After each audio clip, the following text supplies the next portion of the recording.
right before you launch an idea or bring a product to market or start a small business, and you've identified a gap, right? You're like, there's a gap in market, I have an idea, I know I can do this, like I have the specific skill set and experiences and worldview to attack this particular problem. And you go to the point where you're like creating this idea, building the vision in your mind and being like, okay, it's time for me to go out into the world and bring it out there. And what I've noticed in myself and with other people that I've talked to and collaborated with, there's a moment of hesitancy, like you hesitate. You're sitting there and you're like, okay, I had this idea. I know that I wanted to go this direction, but who am I to do that? Like, why do I deserve to do that? Why am I really the smartest person to do that thing? Like, do I have the skills to do that? Like, am I even allowed to say that? Is this something that resonates with other people, or am I being selfish? Does it just only resonate with me? Just like with art, the thing is, like, if something resonates with you, it probably resonates with someone else.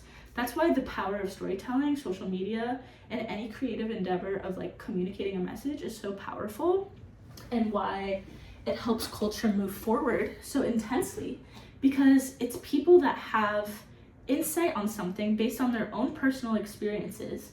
Because we are like a culture and community that is ultimately unified, right? Like everything's connected in some way, shape, or form. If you have specific experiences that inform your perspective on a thing, that allows you to make more informed decisions on that subsection of the thing. And if you're a founder, or if you're pursuing an alternative path or creative career of any kind, and you have something to say or something to build, or you see a need in the market, you see a gap, a problem to be solved, if that problem exists for you, it likely exists for someone else. It for sure exists for someone else. And the fact that that idea came through to you doesn't mean it's the most genius idea ever and no one else thought of that before. It means you have some unique capability, skill set, experience, perspective that will help you be the person to articulate that message to the world. And that message can come in the form of an art piece, it can come in the form of storytelling, media, it can come in the form of a business, a service, a product. And I think when people think about, I want to start my own thing, I want to do my own thing, I have things to say, I have things to share with the world, there's this essence of like validation that is craved. And it's something that in those first stages you have to give to yourself. Because the only way to actually get to a point where you can execute those ideas and bring them to other people and in turn help other people because you're providing value in some sense, is to radically believe in your ability to build that world. It's world building. And you're able to build worlds through having existed in others throughout your life, and through collecting data and through aggregating experiences that then make you better equipped to bring a new message or a new sense of value to culture to help things move forward. And ultimately that's what business does, that's what art does, right? Like it's vision and messaging that creates an experience that doesn't exist yet. And to create experiences that don't exist yet, it can be very difficult to be like, oh, like, is this an egoic thing? Like, why do I think that I should be the one creating this thing that doesn't exist? Or who am I to say that it is even needed? And I think that a lot of times in my own process, I've struggled with like, selling a service or a product that I didn't feel like I was fully, like, I'm not a genius. I don't have everything figured out. I'm just navigating things myself, but I do have certain insights, right? I've lived certain experiences that give me knowledge to position myself in certain areas. And everybody has that. And I think what happens is like when you have a vision for a like thing that doesn't exist, because it is kind of unique and specific to you in that moment, because you're the one that's processing the idea and building the idea and kind of brainstorming on how to do it, you can it's really easy for that doubt to set in. And instead of letting the doubt set in, you have to reorient yourself to be like, how do I reframe this? And how do I position myself in a way where the ease of going from non-existence to existence is fluid? So you kind of like position yourself in a way that's like, okay, I'm going to experiment. I'm going to collect more data. I'm going to get feedback. I'm going to bring it to market and see what people think. If it fails, that's okay. If it doesn't fail and it's super successful, that's okay. And I'm allowed to feel proud for that. And I always want to create experiences and products and art and communities and stories, everything that I do, in a really valuable way that ultimately, for it to be valuable, takes time and experimentation and takes real feedback and real like grip in the world, right? Like you don't really build a super valuable product or experience until you've tested it and until you've refined it. But in order to test it and refine it, you have to put it out there. And to put it out there, you have to believe in yourself and validate yourself in saying like, hey, it's allowed to go out there. And it needs to go out there for a reason. It needs to go out there for me, and it needs to go out there for everybody else. And I think that like the sooner you can get past that identity block of like, do I deserve to do this? Or am I the one to do this? Is this idea even good? Whatever. The idea doesn't have to be good. It's not about that. It's about articulating and moving and maintaining momentum so that the good ideas do come through and so that you can be of value to people in that idea or in a new one that comes your way in the future. My ramble, my rant. I'm thirsty. I'm currently working on a project where I'm like building out community, and I'm not positioned in a way where like I have all the answers to solve this problem for this person. It's not that at all. It's very much so like I have insight and I have the ability to be of support, and I have the ability to kind of ideate and talk through it because I have intel. Like I've lived those things myself, so I have insight on it, and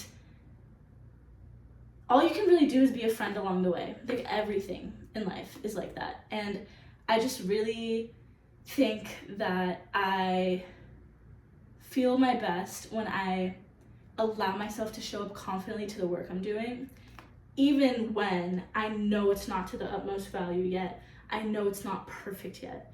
It will never be perfect. And if it will be perfect, it will take time. And you need that real life data of putting it out there and refining before you get to that point where it can be perfect. And before you get to that point where it's like of utmost possible value. And I just think ultimately it's just get out there and start and figure it out and like allow yourself to be comfortable in that refinement era and allow yourself to feel validated and supported through your experience of not knowing yet for sure how to go about things. Because that's natural and that's part of the process, and that's how you refine a great product. That's how you build a great service. That's how you make amazing art. Yeah, I'm really passionate about this idea of like art and business being the same thing, because I really do think it is. And the practice of being an entrepreneur and a founder is the same as like growing your self-development. It's the same as growing an artistic vision, and like all of these mediums are different languages for the same thing. And I get really interested when I talk about it that way, because like I've noticed the parallels in my own life, and Zephyr Hills water is the best. Spring water from Florida. I just got off a call. This is okay, that's the end of the video. If you care about my personal life, you can stay. If you don't, it's okay. I just got off a call with an opportunity, and the opportunity would honestly be really helpful for me because it would generate some consistent income, some consistent revenue, and help me feel like a little bit more of a financial cushion while I'm doing the other things I'm doing, the other things I'm passionate about. But I think I'm going to respectfully decline the opportunity because I really, really care about things being aligned and resonant and consistent. And because I'm naturally kind of an inconsistent person and very sporadic and spontaneous, and I always say yes to things, I'm in a phase of my life where I'm channeling a direction. And because I'm channeling a direction, it requires more intention about being like, hey, does this match where I'm going? Maybe it was good for me where I was, but does it match where I'm going? And if something doesn't match where I'm going, and I don't feel like it's fully, truly aligned with my values and like deeply something I care about and am passionate about, I don't want to do it. Like I'm at that phase in my life, and I think that's a good thing. I think it's good for me to like be really strict about what I bring in, the people I bring in, the projects I bring in, because I have so many ideas all the time. Like I can be scatterbrained, so if I'm gonna add something onto my schedule, like it needs to be aligned and it needs to be something I 100% agree about and feel like a full yes towards. It's like if it's not a hell yes, it's a hell no situation, and that's where I'm at right now. I'm thinking it's gonna be a hell no because I need, not a hell no, but a respectful no. Because I need to build opportunities that really feel right for me. That's my goal, and anything that gets me closer to that goal is a yes. And anything that might not yeah, it feels good that I'm feeling decisive about this decision, because I went through a phase in my life where I was super indecisive, and I'd be indecisive about everything, whether it was a small thing or what coffee I was gonna order. And that era was so frustrating. I actually should make a video about that indecision, because I really think I like navigated that, and like I have a couple things that help me. But I feel good, and I feel confident in my decision to say no to this opportunity, and I feel excited that I'm like even receiving opportunities like that, you know? Anyways, I'm just grateful. I don't know why I like angle myself, like talking to the camera like that. Like, girl, be normal.